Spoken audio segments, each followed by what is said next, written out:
Le Centropolis de Laval est fier de vous présenter, sur les ondes de la télévision régionale de Laval, votre émission Ça vaut le détour.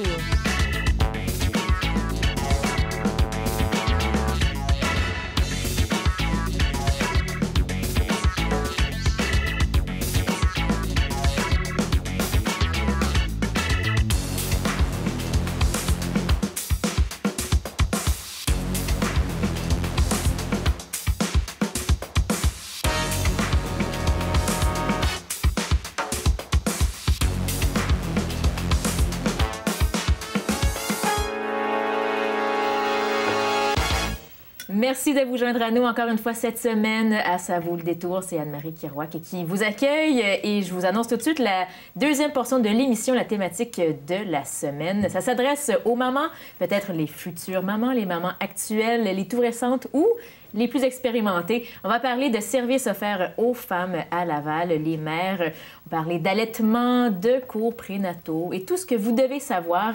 On va en discuter avec trois femmes bien impliquées dans des organismes ou entreprises à Laval, entre autres Nos Ressources Laval, le Centre de maternité Toi et Moi et Douce Maman Laval. Ça, c'est en deuxième portion, mais tout de suite, je vous présente l'équipe qui m'accompagne aujourd'hui autour de la table. Nicolas Poirier. Bonjour. Cynthia Desaulniers, Bonjour. Martine Larose et Younes Elmoustir. Bonjour à vous quatre. Beaucoup de monde aujourd'hui.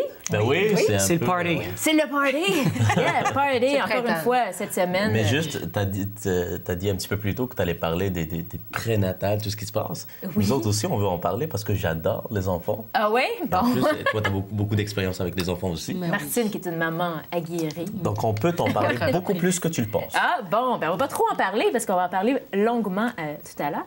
Mais pourquoi pas? On va parler... enfin, on va déjà faire le petit tour là, de ce dont vous allez nous parler aujourd'hui. Cynthia, tu nous parles... Moi, je vous parle de Cavalia. Cavalia. Je suis déjà allé le voir, le Oui. premier spectacle. On va parler un peu plus tard. Très bon Martine, spectacle. toi, c'est relié aux mères, La fête des mamans, la fête des mères. qui s'en vient très bientôt et déjà, il faut se préparer. Il faut se préparer. Alors, j'ai des belles idées cadeaux très originales.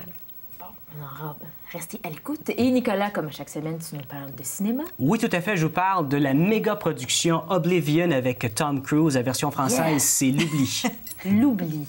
Mais pour commencer, par qui d'autre on pourrait commencer que Younes cette meilleure. semaine? Justement, quelque chose qu'on ne va pas oublier, ce sont les grands événements à la télévision, La Voix, Star Academy, des Eh shows oui. qui connaissent beaucoup de succès, beaucoup de codes d'écoute. Et Des là, millions de codes d'écoute. des millions, c'est assez impressionnant. Presque autant que nous ici à 2 Saint-Paul. millions 700, on vient de voir, on vient de voir la dernière émission de La Voix qui a atteint vraiment 2 700 000 et quelque Ah, chose. ouais. C'est quand même très Autant impressionnant. que ça, je sais, Ah ouais? j'ai pas suivi cette émission-là, mais je savais pas. Je savais que c'était C'est populaire, très mais pas à ce accrocheur. point-là. Hein? Lorsqu'on Ah ouais, commence, là, on vient embarquer là-dedans. Il y a une frénésie de savoir comment Définitivement. le déroulement va se faire. Et c'est ce qui m'amène à vous parler d'une télé-réalité. C'est un peu le même concept que Star Academy. Donc, on découvre des personnes qui chantent, qui dansent, qui font toutes sortes... Qui ont toutes Multitalent. sortes, exactement. Ouais. Mais c'est réservé seulement aux 65 ans et plus, pour les gens de l'âge d'or. Ceux qu'on voit pas trop. Il y en avait eu quelques candidats là, dans La Voix, peut-être, qui avaient... Un petit peu, mais c'est une bonne nouvelle pour Mais- eux. Ils peuvent aller s'inscrire. Ouais. Le concours s'appelle l'École des aînés. C'est la 4e édition. L'étoile des aînés. L'Étoile des aînés, tout Ouais. à fait. C'est la 4e édition. Donc, c'est des personnes qui ont 65 ans de plus, qui chantent, qui viennent participer à des concours au niveau régional. Il y en a 9 au total partout à travers le Québec pour ensuite se qualifier au tournoi provincial, pas au tournoi, à la compétition provinciale. Et à partir de la compétition provinciale, on va en prendre 2 qui vont représenter le Québec au tournoi national. Wow. Ouais. Quand même, Est-ce là, que ça c'est pas va mal être plus diffusé gros, à la là. télé, ça? Non, Non? ça ne va pas être diffusé à la télévision. Peut-être éventuellement. Non. Donc, il y a des prix de 5 000 $. Et en 2009, il y a eu un Lavallois en 2011, pardon, il y a eu un Lavallois qui s'appelle Serge Laprade, qui fait partie des juges. Oui, Donc, Serge ici- Laprade, qu'on connaît pour qu'on toutes connaît ses tous. émissions. Ouais. Exactement, mais il y a aussi Roger Gravel, un participant ici de Laval, qui a réussi en 2011 à être deuxième au concours national. Okay. Donc, pour les Lavallois qui nous regardent... Ici, ben ouais. Absolument, Ouais, pour les c'est Lavallois talent. qui nous regardent, vous pouvez participer aussi si vous voulez. Hein, si vous connaissez quelqu'un qui Donc, il faut a chanter participé. une pièce solo. Exactement. C'est pop ou c'est classique? C'est pop, ou- c'est classique. Vous choisissez la OK. catégorie OK. que vous voulez. Il suffit d'avoir 65 ans. Absolument. Donc, il y D'avoir a quand un même... minimum de talent vocal. Ouais, et puis c'est de plus en plus populaire à travers les années, ces dernières années. Il y a On beaucoup connaît de personnes il y a qui beaucoup se de présentent. chorales pour les personnes âgées. Mais Oui, ça, c'est vrai, il y en a beaucoup.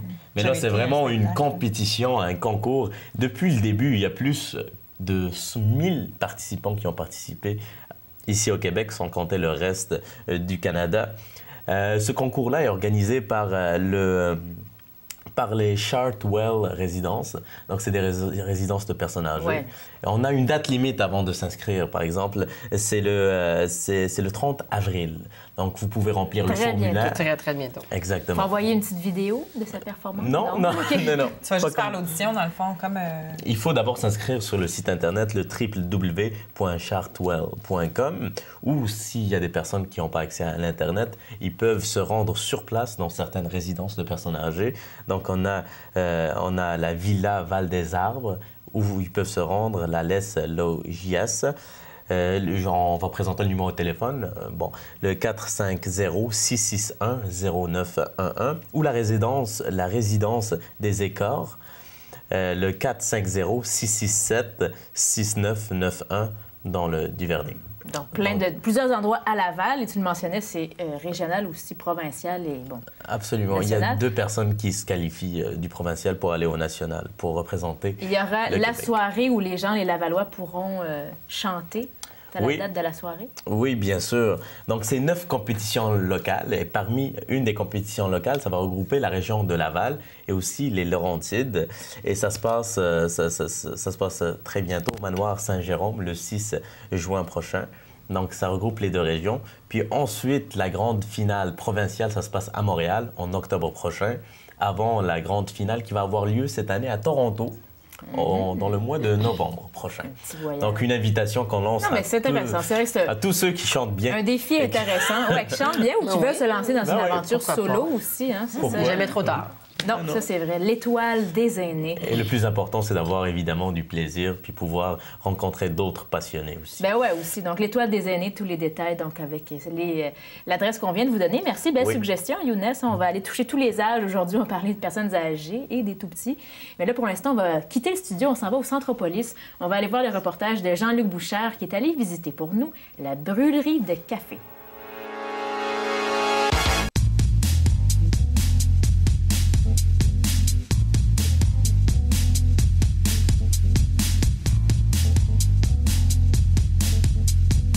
On est présentement à la brûlerie de café de Laval. Ça se trouve au marché gourmand en plein cœur du Centropolis avec Jasmine. Bonjour Jasmine. Bonjour. Donc ici, vous avez déjà une bonne sélection de cafés que vous offrez, des cafés qui ont été torréfiés chez vous, à votre maison. Oui, on torréfie sur place. On a environ une quarantaine de cafés. On a 5 cafés décaféinés à l'eau suisse, donc il y a quand même une demande pour ça. Et on cuit chaque semaine, on reçoit notre café vert, on fait nos cuissons selon ce qu'on a besoin, puis le café est au maximum de la fraîcheur.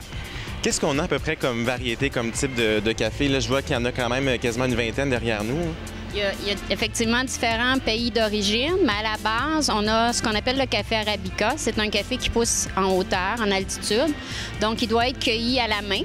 Parce que sur une branche, on peut retrouver le café à différents niveaux de maturité. Quand c'est fait mécaniquement, on va se retrouver avec des grains qui ne sont pas prêts. Alors que quand c'est de l'arabica, c'est cueilli à la main, le café est prêt, il est reçu, lavé, il est mis en sac de plastique que je reçois ici.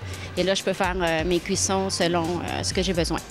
Est-ce que les gens d'habitude qui viennent ici sont des connaisseurs du café ou est-ce qu'on vous demande pas mal de conseils? Parce que j'imagine qu'il doit y avoir beaucoup de variété dans le goût aussi.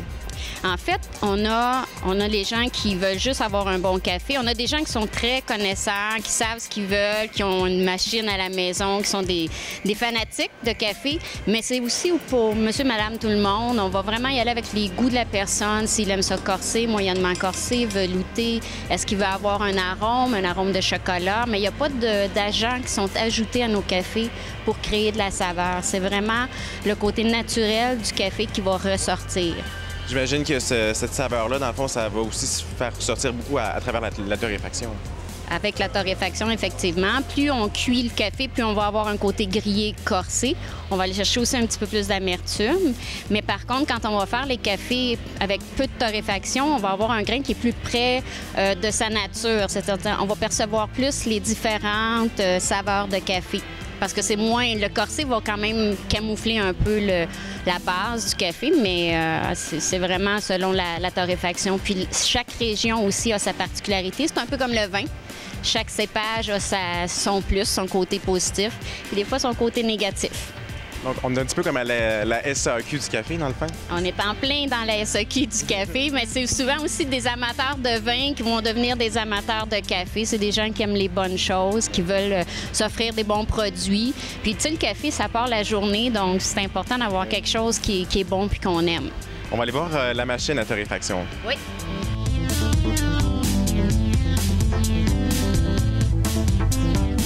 Donc là, Jasmine, on est devant les grains de café verts, c'est-à-dire qui sont cueillis, qui n'ont pas été torréfiés encore. C'est ça. Moi, je reçois les grains en sac qui sont bien identifiés selon chaque pays de provenance. Ensuite, quand je veux faire la torréfaction, je vais me servir de l'appareil qui est ici. Souvent, les gens pensent que c'est juste une décoration, mais ça fonctionne. On s'en sert régulièrement pour faire nos cuissons. Et ensuite, quand c'est prêt, on va le mettre en sac, on va le mettre dans les caissons pour la vente client. Une fois que c'est vert ici, on s'en va à la torréfaction, on le met en sac. La vente, c'est combien de temps à peu près après?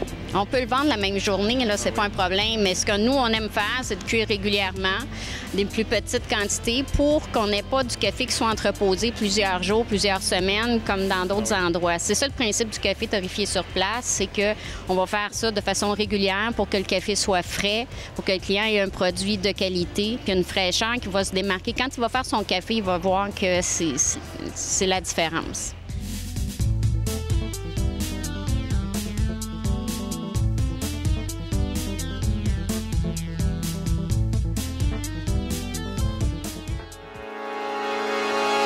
On vous parlait un peu plus tôt de l'étoile des aînés avec Younes. On parlait donc des personnes âgées. Et là, on va se concentrer, on va rajeunir un tout petit peu.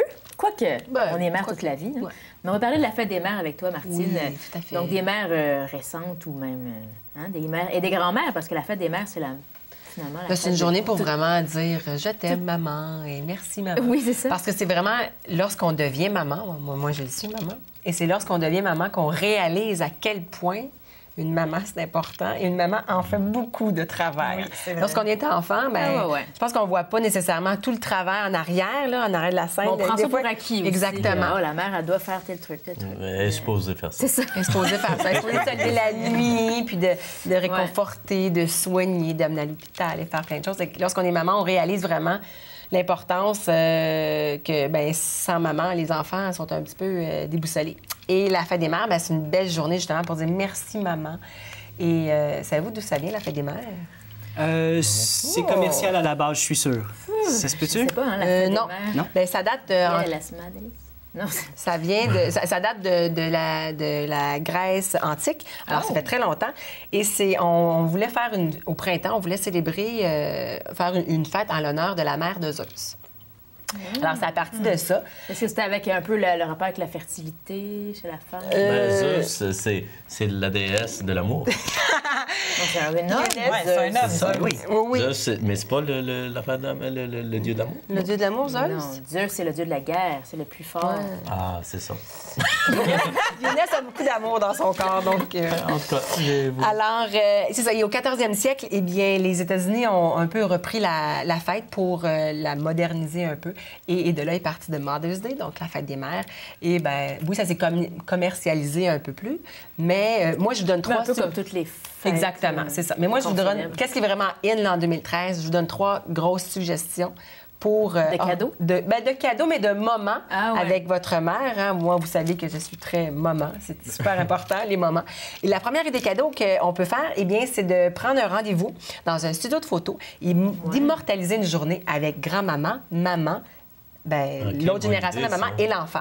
Alors, comme moi, par exemple, j'aurais ma fille, moi, ma mère et ma grand-mère. Ah ouais. Et on va faire une séance de photos pour vraiment, on s'habille comme tous pareil, tout pareil, ou un thème, on fait un petit jeu aussi avec ça, parce que dans la plupart des studios de photos ont des beaux décors, ont des beaux costumes aussi, et vraiment de faire des j'en ai vu, ils pouvaient en voir sur Internet, là, il y a vraiment des beaux montages photos qui est possible de faire avec ça. Est-ce que ça se peut que ce concept-là, ça devienne de plus en plus populaire? Parce que, il me semble, il y a quelques années, j'entendais moins parler de ça, et là, maintenant, et c'est très c'est très plusieurs populaire. De mes amis font ça, justement. Dans les studios de photos.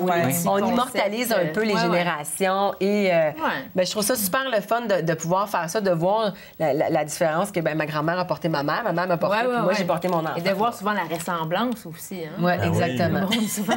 Wow. Si tout le monde se ressemble, puis il y a une personne qui se ressemble pas. Bon, on a des questions. Ça va mal. Ça va mal. Alors, c'est une bonne idée cadeau. Et c'est sûr que tout dépendamment du studio de photo que vous allez choisir, il y a Magenta au Carrefour Laval, mais il y a aussi, il y en a plusieurs autres. Et ça peut être adapté selon votre budget, hein, parce qu'on peut aller à l'infini. Mais on peut avoir un budget de quelques $100 à peu près, puis on peut quand même avoir une belle photo, tout dépendamment de l'ensemble de photos que vous allez prendre. Première suggestion cadeau. Deuxième, de passer une journée beauté avec maman. Pourquoi pas? Alors, on va dans un spa, on se fait faire un massage en duo, un soin facial, ou on prend tout simplement rendez-vous dans un salon de coiffure et on fait une transformation de cheveux ensemble. On change la couleur, on change la coupe. Excuse-moi, tu m'imagines-tu? Oui, c'est ça pour les gars, ça marche pour les aussi. gars, Pour les gars. Non, mais pourquoi? Non, mais on peut aussi, on peut le faire avec oui, en duo. On peut le faire avec maman et garçon, même chose aussi. Se faire tripoter le genou, le pied, puis tout. Ben oui, un soin pour les mains, pour les manucures. Ou un petit facial. Hein? Pourquoi pas? Ça peut être une bonne très surprise, en tout cas. Oui, tout simplement. Ou une journée shopping. On part la journée au complet. On va virer à New York, à Toronto. Pourquoi pas? À Montréal, pourquoi pas? Je suis Alors, j'ai une suggestion pour vous. Fin de semaine, Toronto, New York, Londres. Pour du shopping, si tu payes, bien sûr. Bon.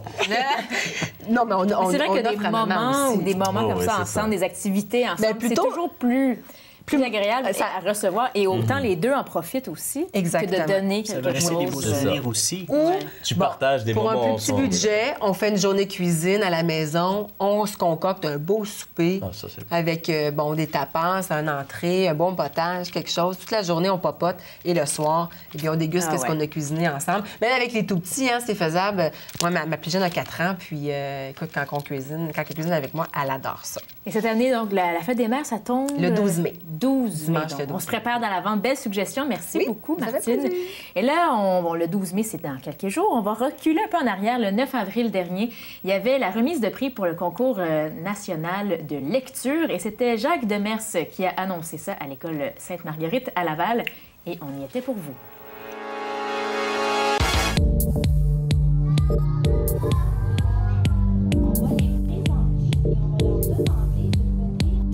Le 9 avril dernier, l'école Sainte-Marguerite a procédé à la remise de prix du concours national de lecture, une des activités prévues dans la foulée des initiatives visant à souligner la semaine de sensibilisation à la différence et à la tolérance. C'est près de 150 élèves du premier cycle du primaire qui ont assisté à l'événement. Des invités de marque se sont déplacés pour l'occasion, dont Jacques Demers, sénateur et président d'honneur du Concours national de lecture, Louise Lortie, présidente de la Commission scolaire de Laval, CSDL, Anne Lemieux, commissaire à la CSDL, et Pierre Renaud, concepteur du jeu Récréation. La directrice de l'école, Marie-Renée Lancop, a quant à elle assuré l'accueil et l'animation de la cérémonie. Le sénateur s'est adressé aux élèves en insistant sur l'importance de la lecture. La présidente a tenu, quant à elle, à féliciter les élèves pour leur participation au concours, ainsi que pour l'ensemble des initiatives développées dans le cadre de la semaine de sensibilisation à la différence et à la tolérance. L'école Sainte-Marguerite est la seule école de la commission scolaire à avoir participé au concours national de lecture et elle en est à sa 3e année de participation. Auparavant réservé aux élèves d'écoles situées en milieu défavorisé, le succès du concours est tel qu'il s'adresse maintenant aux élèves de toutes les écoles primaires.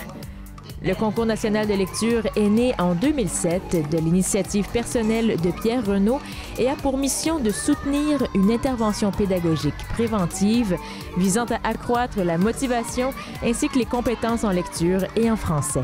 Il s'adresse aux élèves de la première et de la deuxième année du primaire et privilégie une approche ludique. En classe, les élèves jouent aux jeux de société éducatifs récréation où la bonne lecture et la bonne épellation des mots permettent d'avancer sur la planche de jeu. 25 000 jeunes ont participé à l'événement depuis sa toute première édition.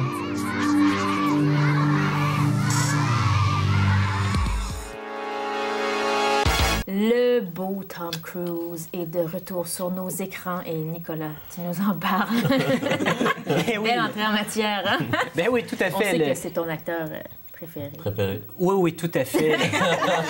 Lui, et puis aussi, je suis dans la scientologie et tout ce qui vient avec. C'est sûr que Tom Cruise, je le suis partout où il va. Alors moi, je vous parle aujourd'hui du gros méga blockbuster Oblivion qui s'intitule en français L'Oubli. Je ne sais pas si vous avez vu la bande-annonce de ce film-là. Oh oui. Et ce film-là, ce qui est spécial, c'est que, bon, ça a commencé en 2007 et à la base, c'était censé être une bande dessinée. C'était jamais censé devenir un gros blockbuster comme ça. Parce que ça vient d'un roman graphique. Oui, tout à fait, mais à la base, c'est un gars qui s'appelle Joseph Kosinski. Lui, il a écrit la base pour en faire une bande dessinée. Et ce qui est arrivé entre-temps, c'est qu'il a réalisé le film Tron Legacy, qui a été... ça a été quand? C'est en 2010, je pense, que ce film-là a été présenté au cinéma. C'était visuellement incroyable comme film. Et ce qui est arrivé, c'est que Walt Disney a acheté les droits pour l'histoire Oblivion et ils se sont dit, bien, tant qu'à faire une bande dessinée avec, on va faire un film. Mais le problème, c'est que Walt Disney ne fait pas des films pour 13 ans et plus. C'est toujours pour toute la famille.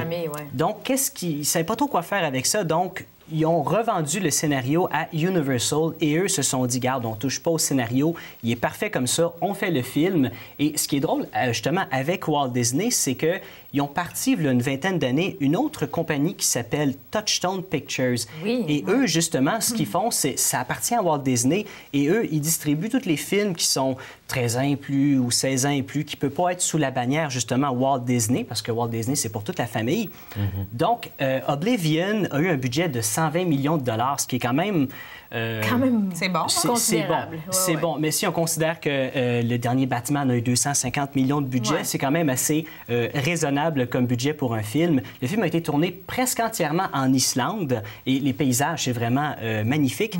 Et l'histoire de ce film-là, ça se passe comme dans 80 ans dans le futur où les extraterrestres ont essayé d'envahir la Terre et finalement, bien, on a utilisé l'arme nucléaire. On a gagné, mais la Terre est complètement ravagée. Et là, ce qui se passe, c'est que Tom Cruise, lui, sa job, c'est d'aller sur Terre et de réparer les robots qui sont là pour vérifier, voir s'il n'y aurait pas d'autres extraterrestres qui sont encore sur Terre. C'est ça, d'autres ennemis. Et là, finalement, il trouve une survivante d'un vaisseau qui s'est écrasé et la survivante va lui révéler des choses. Je ne veux pas embarquer dans quoi exactement. Ça, parce pas révéler. C'est ça, Est-ce que tu crois aux extraterrestres? C'est sûr que j'y crois. C'est impossible qu'on soit la seule planète de l'univers. Je suis correct. T'en as vu des... Oui. Ah oui? Il faut arrêter la drogue. Je suis pas encore là-dedans. Je vous dis que c'est vrai, tu l'as fait. On en reparlera. Un autre débat. C'est ça, la semaine prochaine. On en reparlera. Mais pour ce qui est d'Oblivion, c'est un très bon film. Visuellement, c'est magnifique comme film. La musique est très bonne aussi. Ça vaut la peine de voir ça au cinéma.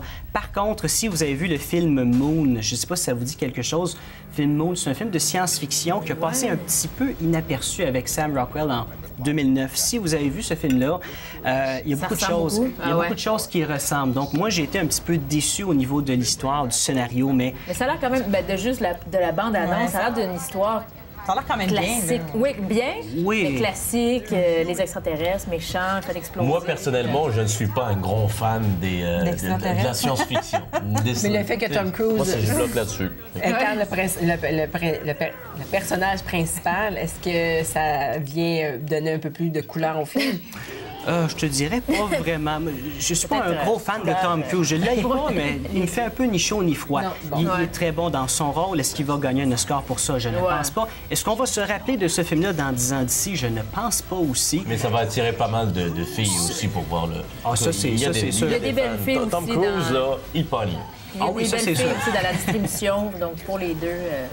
C'est vrai, ça va être un gros blockbuster, comme tu l'as dit, gros film de science-fiction. Avant même qu'il sorte en Amérique du Nord, il a fait 60 millions à travers le monde. Ah ouais. Il n'était même pas sorti ici, puis c'est ici qu'il va se faire le plus d'argent. Ah non, c'est Donc, ça. à 120 millions de budget, il a fait 60 millions déjà là. C'est sûr que... Succès garanti. Ah, c'est garanti. Oblivion, disponible sur nos écrans depuis quelques jours maintenant. Tout à fait. Merci beaucoup, Nicolas. On retourne à l'extérieur. On va aller vous présenter, prochainement, le 22 avril, comme à tous les ans, on célèbre le Jour de la Terre et il y a eu des activités spéciales qui ont été présentées à l'école Georges Vanier à Laval. Et voici un compte-rendu.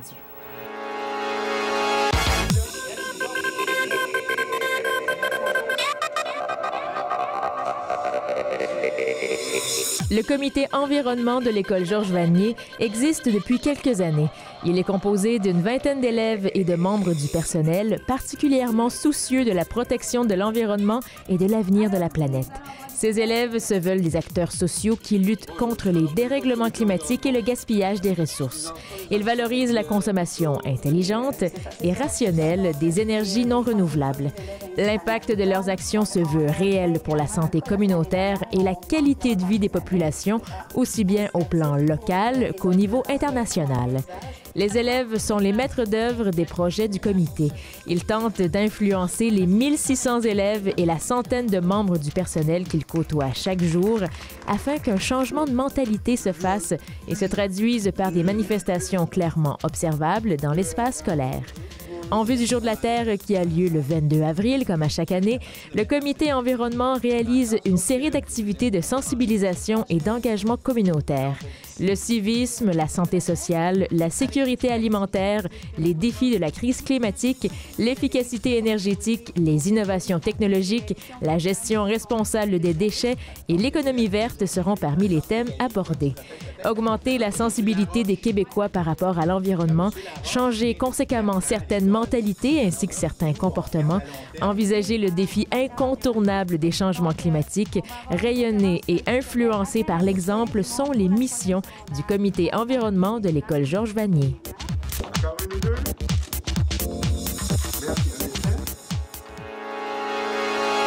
On vous parle maintenant d'un spectacle qui roule depuis des années. Vous avez peut-être déjà eu l'occasion de le voir.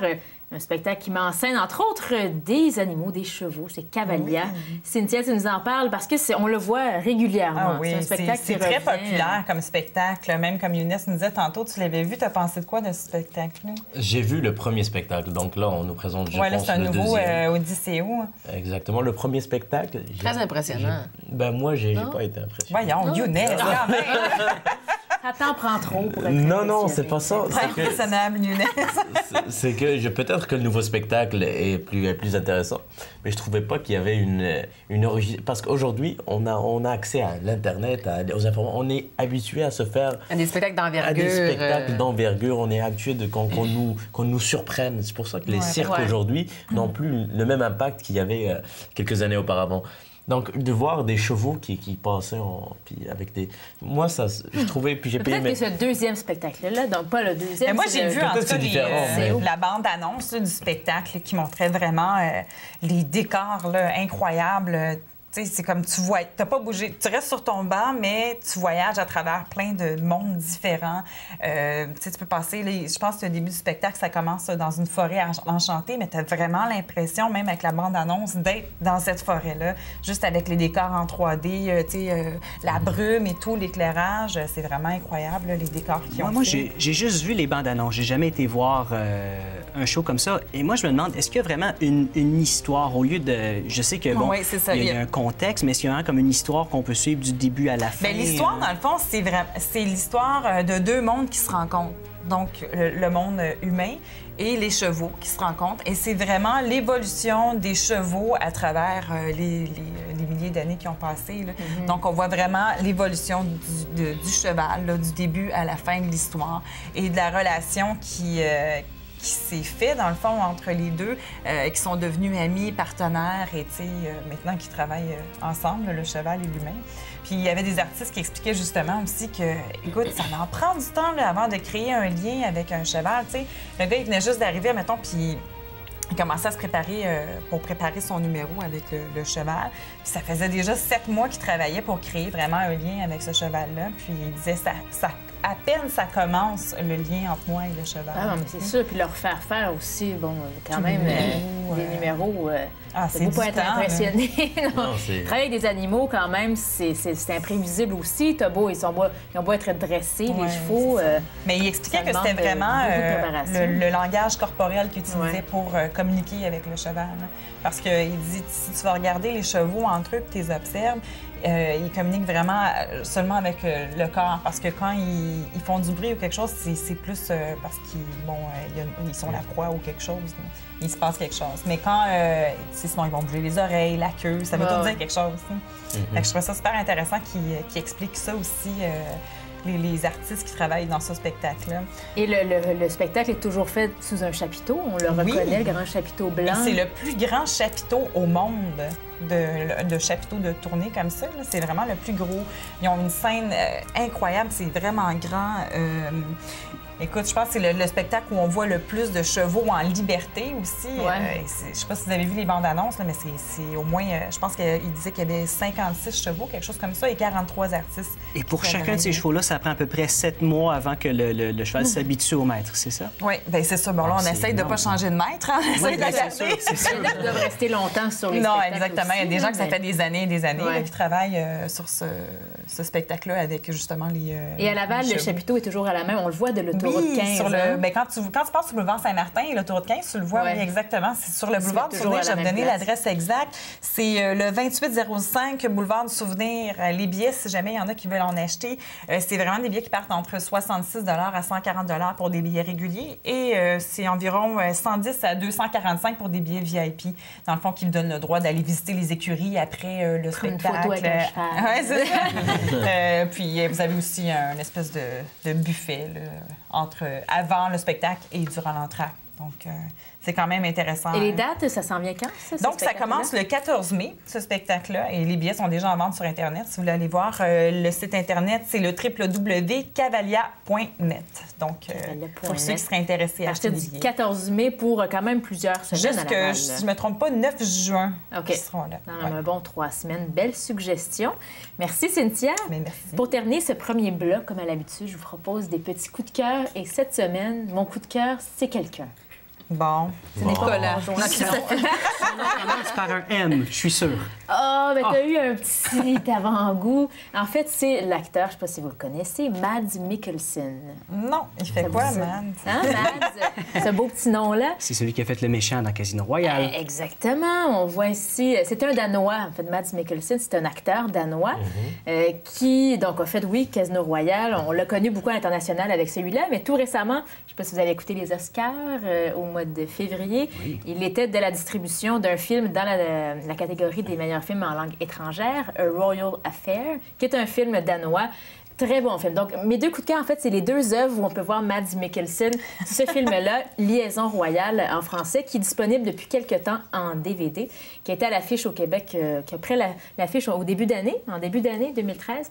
Un film historique qui est basé sur une histoire vraie qui se passe au On Danemark. va parler des vraies affaires, là. Dis-le qui est beau, c'est tout. Pas tant que ça, c'est ça le qui C'est un Ben, il y a bon quelque chose, acteur. il y a quelque chose Mais il y a de un charme ouais, spécial. Mais c'est ça. il est pas- Ouais, Elle est exactement. tombée amoureuse Non, de pas lui. vraiment. Il faut que Vraiment. tu l'assures. T'es jaloux? Ah ouais, c'est gentil. Ouais, tu m'as remplacé par un Danois. Ouais, c'est ça.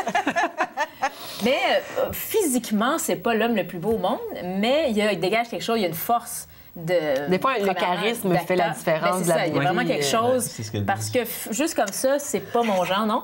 Mais dans ce film-là, La Liaison royale, c'est l'histoire du roi Christian VII au Danemark. Ça se passe vers 1770 environ, 1770, qui est marié avec Caroline Mathilde, qui est une princesse qui vient de l'Angleterre. Donc, c'est un mariage évidemment arrangée.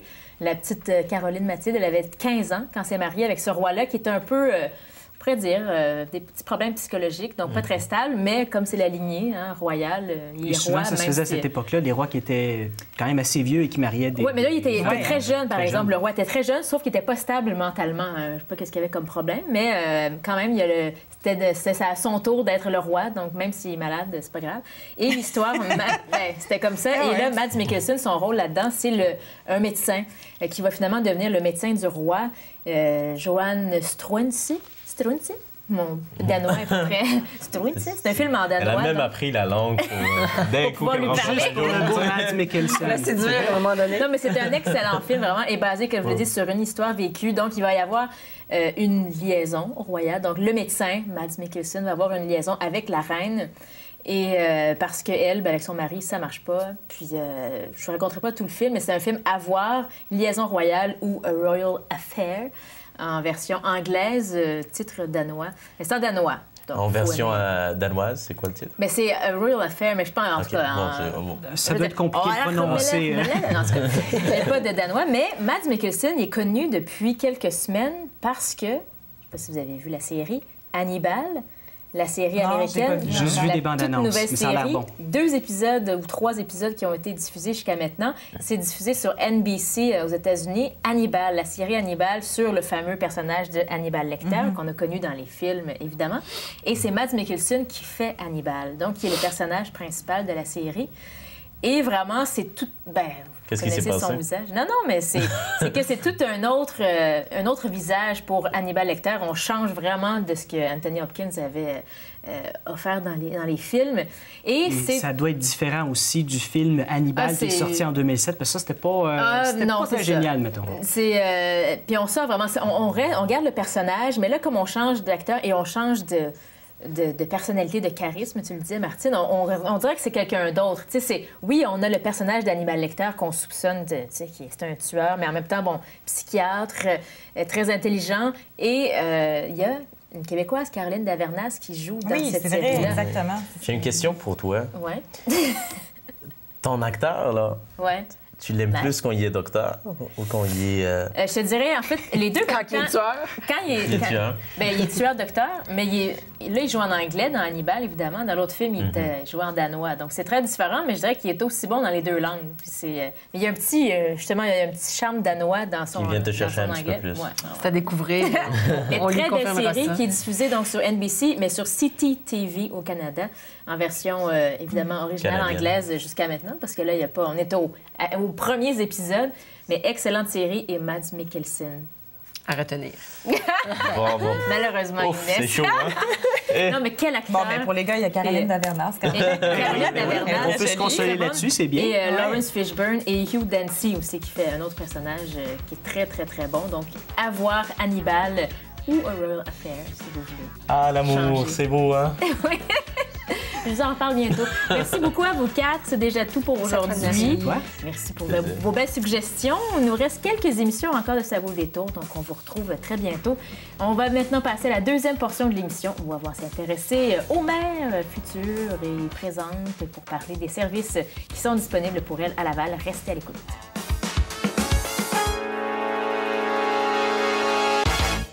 C'est la deuxième portion de Ça vaut le détour qui commence. Et comme je vous l'ai annoncé en introduction et tout juste il y a quelques instants, on va s'intéresser aux mamans, aux futures, présentes, nouvelles et un petit peu plus expérimentées en parlant entre autres des services d'allaitement et autres formations, conférences qui s'adressent à toutes les mamans ici à Laval avec 3 personnes bien impliquées dans ce domaine-là. Je vous les présente. Sylvie Piché, qui nous vient de Douce Maman Laval. Bonjour. Bonjour.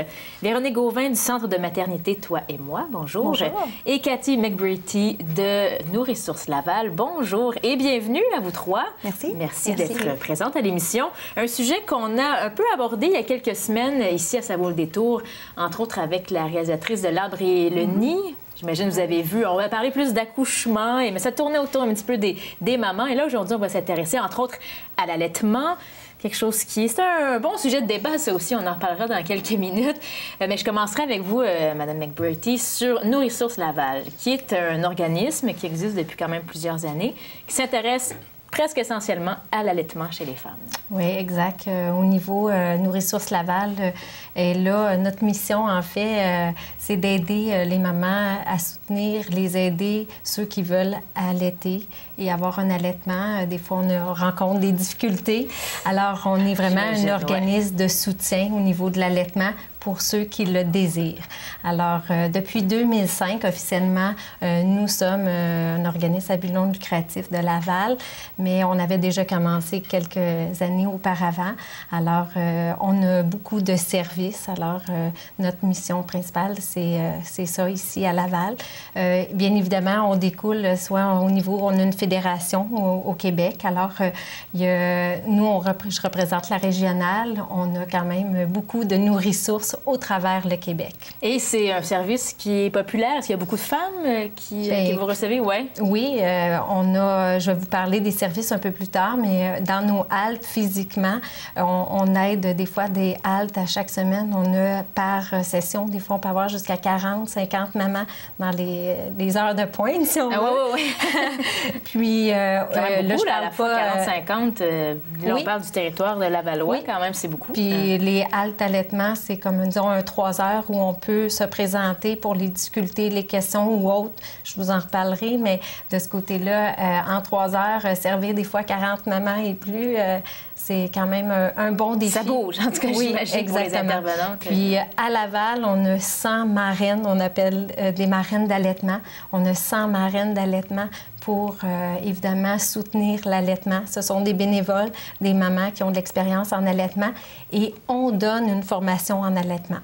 Pour devenir marraine. Oui, pour devenir marraine, on offre une formation qui est sur quelques soirs ou 2 jours. Alors, de ce côté-là, ils sont formés. Ils ont l'expérience et la formation théorique, là, si on veut. Et je le disais, bon, vous êtes toutes les 3 impliquées et même interreliées parce que vous vous appuyez mutuellement. Vous êtes partenaires, entre autres, en ce qui concerne l'allaitement. Au centre de maternité, toi et moi, entre autres, vous en faites. En fait, vous offrez même une journée chez vous pour pallier un petit peu, pour soulager peut-être le Nourrissources, une journée par semaine. Oui, bien, il y avait une Nourrissources, en fait, le lundi, il n'y avait pas de halte, donc ça faisait loin. Si des mamans appelaient le vendredi après la halte, ça allait au mardi, ça faisait loin.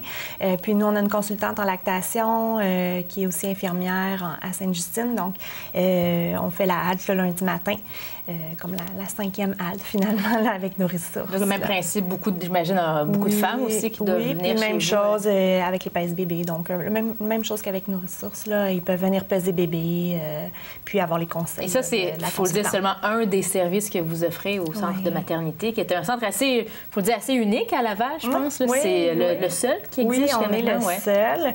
Fait que vraiment, tous les services, là, pour avant, pendant, après, donc autant au niveau des cours prénataux, l'accompagnement à la naissance, l'accompagnement avec l'allaitement, évidemment, mais aussi tous les services, là, ostéopathie, massothérapie, acupuncture, fait que vraiment pour venir supporter la maman avant et même le papa, parce que souvent le papa va suivre aussi, va vouloir venir aussi, donc... Et vous êtes installée seulement depuis 2 ans à Laval. Oui. Qu'est-ce que les femmes faisaient avant? Bon, il y avait Nourrissources, mais quand même, tous ces services-là, on les référait plus dans les CLSC, les hôpitaux? Oui, bien en fait, il n'y a pas beaucoup de services. Quelques services un peu, mais souvent, il faut chercher. Donc là, mon but à moi, quand j'ai créé le centre, c'était vraiment pour que les mamans aient un endroit où ils puissent retrouver tous ces services-là. L'aide de A à Z au même endroit. Là, les ressources vraiment concentrées. Oui. Surtout qu'on ne veut pas chercher, quand on est surtout en début, quand on vient d'accoucher, on ne veut pas chercher pendant des semaines de l'aide. Puis ils savent, quand ils viennent, quand ils sont enceintes, bien, ils savent qu'on va être là pendant, qu'on va être là après aussi, peu importe, que ce soit pour la maman, des fois les postpartum ou des choses comme ça qui sont un peu plus difficiles. Beaucoup de questions. Oui, beaucoup de questions, des larmes aussi. Fait que, tu sais, ils peuvent venir rencontrer d'autres mamans. On fait des cafés jasettes aussi, où ils peuvent venir rencontrer d'autres mamans, puis juste voir que, mais je suis pas toute seule. C'est la même chose chez la voisine aussi. Bon, je me sens c'est vrai, hein, le fait de se rassembler, de dire qui se ressemble, s'assemble, ou que c'est en tout cas, c'est de dire de briser l'isolement, finalement, des mères ou des pères, parce qu'il y a aussi des hommes, j'imagine, qui font appel à vos services. Et chez Douce Maman, bon, vous êtes boutique, mais vous avez aussi le volet aide, le volet conférence, atelier. Oui, bien en fait, c'est ça, c'est que Douce Maman, bon, ça a été fondé il y a près de 20 ans maintenant. C'est maintenant une franchise. On est 8 au Québec. Moi, j'ai la chance d'en avoir une à Laval. Au départ, on vend des vêtements allaitement, maternité. Tout ça, on a une boutique. Mais il y a un pôle qui est très important au niveau du soutien à l'allaitement, au niveau des ateliers conférences, soutien aux familles. Donc, on va avoir à chaque mois, je vous dirais environ 9-10 conférences. La majorité, c'est gratuit. Et entre autres, sur l'allaitement, bien sûr, bon, il y en a plein d'autres. Et ce qui est intéressant, c'est comme on est une boutique, on est ouvert 7 jours semaine et on est ouvert le jeudi soir, le vendredi soir, samedi et dimanche. Ce qui fait qu'à 3, on complète assez bien au niveau allaitement, puisque... Le calendrier est pas mal... c'est ça. Chez nous, les mamans qui ont des complications, des trucs qui ne sont pas certaines de la sécurité, ne savent pas trop au niveau allaitement, mais à plein d'autres niveaux, peuvent arriver un jeudi à 7 heures ou un dimanche à 3 heures. Donc, c'est ça qui peut être intéressant au niveau de la complémentarité. Puis dans les autres formations qu'on va avoir, en fait, qui sont des conférences très souvent, il va y avoir la pharmacie verte, il va y avoir au niveau du portage pour bébé, il va y avoir au niveau du sommeil, au niveau de la nutrition. Donc, il y en a beaucoup. Et tout ça, c'est interrelié. Donc, on n'est pas qu'une boutique pour vendre des vêtements, on est là pour les familles aussi.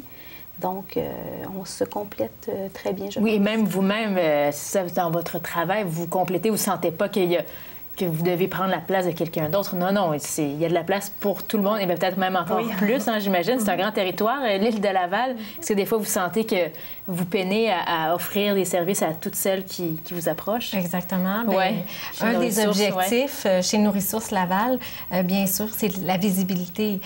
Parce qu'on sait qu'il y a des mamans qui ont peut-être pas soit nos coordonnées, nos références. Alors, c'est sûr, lorsque l'allaitement, on a une difficulté, hein, puis on ne sait pas comment rejoindre les ressources. Alors, c'est important que ça fait partie quand même des objectifs là, de démontrer, de promouvoir la visibilité de Nourrissources Laval pour aider et venir en aide à l'allaitement. Là. Ça, c'est clair, c'est quelque chose qu'on doit constamment renouveler. Parce que la demande, les femmes, la demande, elle est là, j'imagine. Oui, elle est là. C'est simplement de leur dire, voici les ressources, ça existe, voici où les trouver. C'est ça. Exactement. Puis, on a quand même, je vous dirais, présentement, nos gouvernements sont quand même favorables et encouragent l'allaitement maternel. Ouais. Alors, bien, écoutez, je pense qu'on apprécie le travail fait chez Nourrissources Laval avec, entre autres. Je pense qu'on a gagné une mention d'honneur à Québec cette année. Alors, de ce côté-là, ça démontre qu'on fait un bon travail. Spécifiquement Nourrissources Laval ou Nourrissources en général? À Laval. Spécifiquement Nourrissources Laval. Mention d'honneur au niveau provincial. Alors, de ce côté-là, c'est comme une mention d'honneur. Alors, c'est de tout l'étalement de nos services, là, que je n'ai pas terminé de vous parler, mais de nos services, tout ce qui est offert à Laval. Mais avant d'aller plus à fond dans les autres services, justement, vous disiez, heureusement, le gouvernement appuie ou en fait encourage l'allaitement de nos jours. Ça, c'est une question qui revient. On sait que l'allaitement, ça n'a pas toujours été encouragé dans les années. Bon, si on remonte quand même plusieurs dizaines d'années, il y a eu, on dirait que c'était comme des modes. Il y avait certaines années où on favorisait l'allaitement, où on disait même que c'était presque obligatoire pour les mères. Après ça, non. On interdit. Est-ce que pour vous, là, on est dans la phase où on l'encourage, est-ce que c'est là pour rester ou c'est encore une question qui risque de balancer ou que dans quelques années, on va se retrouver avec peut-être l'inverse? C'est quoi, comment vous percevez la situation? Bien, moi, je pourrais vous dire qu'à première base, c'est un choix personnel. Ouais. Et ça, bien sûr, je suis convaincue à 100% des bienfaits de l'allaitement maternel, que ça soit pour tous les bénéfices. Alors, bien, écoutez, ça, je peux pas vous dire si on va continuer dans la même veine dans ce sens-là, mais c'est sûr que j'espère que ça va se maintenir. Là. Ça, mais vous sentez quand même de l'effort qui est loin de s'estomper. Exactement. Mais moi, ce que je ressens beaucoup à la boutique, c'est que justement, dans la conférence qu'on fait sur l'allaitement, on fait un mini historique de avant et après la Deuxième Guerre. Et il y a des raisons pour lesquelles on est arrivé à moins bien voir l'allaitement peut-être il y a quelques années, dans la période où moi, j'allaitais mes enfants. Puis bon, maintenant, c'est différent. Mais nous, ce qu'on pense chez Douce Maman, c'est que le parent est toujours la meilleure personne pour faire le choix pour lui et pour sa famille. Donc, nous, ce qu'on essaie de faire, c'est de l'outiller. Et dans le sens que si une maman arrive à la boutique et pour X raison, elle ne veut pas allaiter ou bon, peu importe, nous, on respecte tout à fait. Et à l'inverse, par contre, la maman qui veut, mais qui ne trouverait pas le soutien et qui arrêterait, ça, on va trouver ça triste. Oui, qui arrête parce que. Et c'est pas une question de semaine. On ne peut pas attendre une semaine. Hein. On doit, pour plein de problématiques ou des complications, c'est maintenant. Et puis, dans 48 heures, mon bébé ne peut pas ne pas avoir mangé, il ne peut pas... non, c'est rapide. Ouais. Et c'est là que c'est important d'être présent là, pour l'allaitement, mais pour plein d'autres situations là, qu'il peut y avoir. Je pense aussi que dans les dernières années, il y a eu beaucoup d'études qui ont été faites pour justement prouver l'importance de l'allaitement, les bienfaits de l'allaitement. Donc, il y aurait plus d'études aujourd'hui, on est peut-être plus conscient. Définitivement, donc j'ose espérer que ça va continuer, là, en sachant tous les bienfaits que ça a, puis que ça a été vraiment scientifiquement prouvé. C'est ça, on a plus les outils pour voir tous les bienfaits maintenant que dans les années 40, 50, quand c'était moins bien perçu, même de la part de femmes aussi, peut-être parce que ce qu'on leur en disait, mais des femmes qui ne voulaient pas pour rester plus indépendantes. Est-ce que ça aussi, des fois... avec le mouvement féministe, oui, c'est ça, que les femmes voulaient avoir, quand les féministes, le mouvement a plus éclaté, c'était comme là, je reprends mon rôle, je suis pas juste une maman à la maison qui allaite. C'est ça. Les playtex et tout sont arrivés, les femmes qui viennent vous voir aujourd'hui, elles ressentent pas ça. Elles ressentent pas qu'allaiter, c'est d'être confiée dans un rôle. Non, pas du tout. Mais elles ont le choix. Ouais. Elles ont vraiment le choix. Donc, elles pourraient choisir de ne pas allaiter. Et celles qui le font, puis je pense que c'est une très grande majorité, ils sont heureuses de le faire. Moi, j'ai dans ma clientèle plusieurs mamans qui sont travailleurs autonomes, donc qui ne sont pas... Je suis maman pendant 1 an et je m'arrête et je catine bébé, je ne fais qu'allaiter, pas du tout. Là. Elles font en même temps qu'elles travaillent en même temps, puis elles font plein d'autres trucs. Et ce n'est pas un empêchement à faire autre chose à allaiter, en général. Ça, j'imagine que ça oriente aussi les informations que vous donnez aux mamans qui, effectivement, sont sur le marché du travail en même temps dans les premiers mois là, de la naissance de l'enfant. Est-ce que ça a modifié un peu les informations que vous transmettez? Bon, ça fait quand même pas 2 ans que les femmes sont sur le marché du travail. Ça fait peut-être 10, 20, 30, une vingtaine d'années, environ 20-25, voire 30 ans. Là. Mais est-ce que ça, c'est quelque chose que vous considérez quand vous parlez aux mères? Véronique, oui? Oui, définitivement. Puis même, on voit de plus en plus de mamans qui soit vont retourner à l'école, finir leurs études ou quoi que ce soit. Beaucoup de mamans qui ont maintenant dans la quarantaine pour avoir les enfants continuent leurs études. Donc, ils n'ont pas justement l'année... tranquille avec bébé, puis qu'ici, pour X raisons, ne peuvent pas donner vraiment le sein, vont quand même tirer leur lait pour donner. Fait que ça va être donné dans une bouteille, mais c'est quand même le lait maternel, là, le lait de maman. Donc, ils vont aller même jusqu'à faire cet effort-là, si on veut, parce que c'est sûr que juste tirer son lait, ça demande encore plus à la maman, mais ils sont prêts à le faire parce qu'ils en connaissent les bienfaits. Là, donc... autant pour l'école, le travail ou quoi que ce soit. C'est ça, on s'ajuste quand même à la réalité. Définitivement. C'est vrai que c'est pas beaucoup de femmes qui ont cette année-là.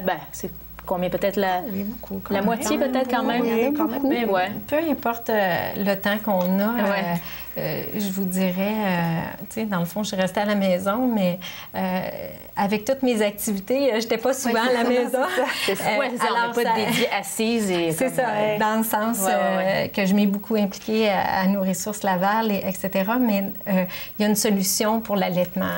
Si on veut faire soit les études ou un retour au travail graduel, etc. Alors, à ce moment-là, il suffit juste d'avoir la bonne ressource pour nous aider. Des fois, il y a des aides, on a des conseils, on a des recommandations. On a c'est ça, des fois, on peut tirer notre lait, etc. Alors, il y a des outils qui existent maintenant là, qui peuvent venir en aide à toutes les mamans. Et tirer son lait aussi, j'imagine, c'est une meilleure implication du père là-dedans aussi, peut-être, hein? Une solution. Est-ce que vous travaillez avec les hommes aussi, hein? J'imagine? Bien, en fait, oui, les hommes s'impliquent plus, mais moi, je trouve ça intéressant parce que là, on parle de la maman qui allaite, mais où il y a une très grande importance de nécessité de ressources, c'est les premiers jours premières semaines. Parce que beaucoup de mamans, je ne sais pas les statistiques exactement, veulent allaiter, ont le souhait d'allaiter et c'est très clair pour elles, mais les journées parfois sont peut-être difficiles, les premières journées, l'adaptation, les premières semaines. Et si là, l'aide ne s'insère pas à ce moment précis, le taux de décrochage, d'allaitement, j'oserais dire, va être assez grand. Et c'est là que des ressources comme les nôtres, je trouve, sont très, très, très importantes. Elles le sont aussi après et avant, là, mais à ce point crucial-là. Et par la suite, quand ça fait 2, 3 mois, 4 mois qu'on allaite, le rythme est là. Donc, ça serait d'avoir accès à ces ressources-là avant, quand la femme est enceinte aussi, comme j'imagine au centre de maternité, entre autres dans les cours prénataux. Cours prénataux, donc c'est sûr qu'on a tout un bloc sur l'allaitement. Donc, pour déjà être au courant de comment ça se passe. Comment ça se passe. C'est sûr que d'être bien outillé dès le départ, bien, ça enlève déjà un gros stress. Donc, en partant, quand j'ai mon bébé, puis ça va être la première fois que je le mets au sein, bien, déjà, j'ai un stress de moins parce que je sais un peu quoi faire. Oui, même donc, si on a beau avoir les informations, des fois, on ne vit pas la situation. C'est pas la même chose, mais au moins, je suis déjà outillée de ça, donc super, très important. Des fois, les mamans, ils appellent « Ah, je devrais-tu prendre ça en cours prénataux? » C'est sûr que je vais te dire oui. Mieux vaut en savoir plus que moins. Hein? Même chose, nos conférences, nous, on les fait à chaque mois, puis idéalement, on dit aux mamans, venez avant d'accoucher. Parce que par la suite, au quotidien, vous pouvez aller au vous allez déborder, mais avoir l'information générale avant sur tout ce qui peut très bien aller, tout ce qui pourrait peut-être accrocher, puis ce serait quoi les solutions? Déjà, quand c'est samedi, 3 heures du matin, je dis souvent ça, c'est toujours à ce moment-là que la question se pose. Et qu'on veut avoir les outils en main. Et là, on veut se rappeler du chaud, du froid ou peu importe, puis lundi ou la semaine, on peut après aller... Et le temps file, je voudrais quand même m'intéresser à ce qui vous attend un peu, là, vous trois. Vous avez des activités, bon, vous êtes en plein essor aussi, en plein développement au centre. Bon, vous avez 2 ans d'existence, nos ressources quand même toujours à la recherche de plus d'appui, hein, aussi, comme tout organisme. Juste pour venir un petit peu bonifier puis terminer, au niveau des cours, nous, on a des ateliers pratiques uniquement sur l'allaitement 2 fois par mois, donnés avec nos ressources Laval et une infirmière du C3S. Alors, vraiment, c'est un bon partenariat et c'est gratuit pour la population. 2 fois par mois. 2 fois par mois. Et les dates vont être sur votre site Internet? Oui, ils sont toujours sur notre site Internet, Facebook, etc., et au numéro de téléphone. Maintenant, tous les réseaux sociaux, on peut vous rejoindre. Et sinon, du côté du centre, de toi et moi, qu'est-ce que vous avez? Là? Vous avez aussi beaucoup de choses.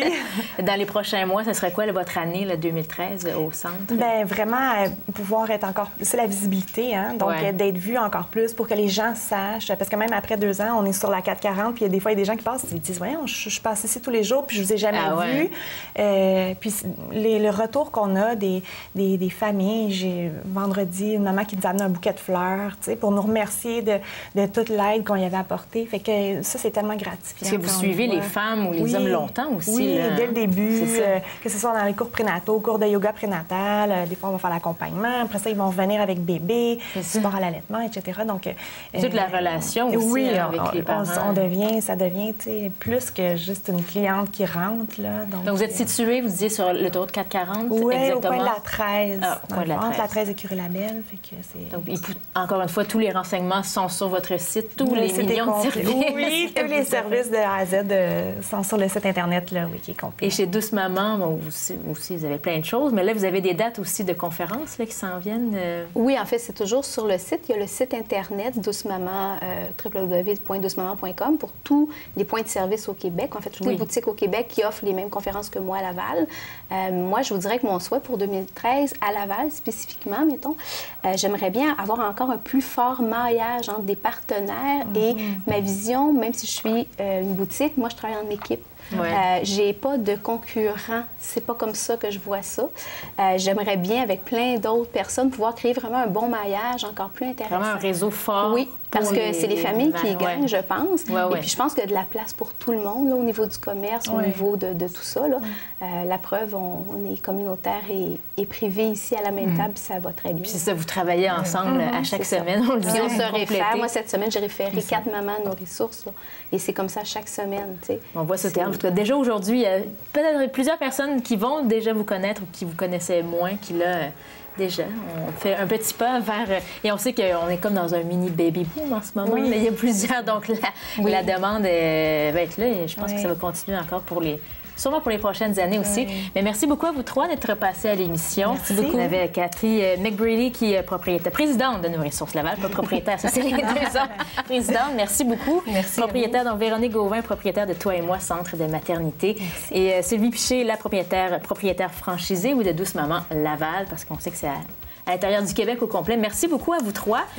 Et merci beaucoup à la maison, encore une fois, d'avoir été fidèles cette semaine à Ça vaut le détour. Encore quelques émissions pour cette saison 2013. Merci beaucoup et je vous retrouve la semaine prochaine.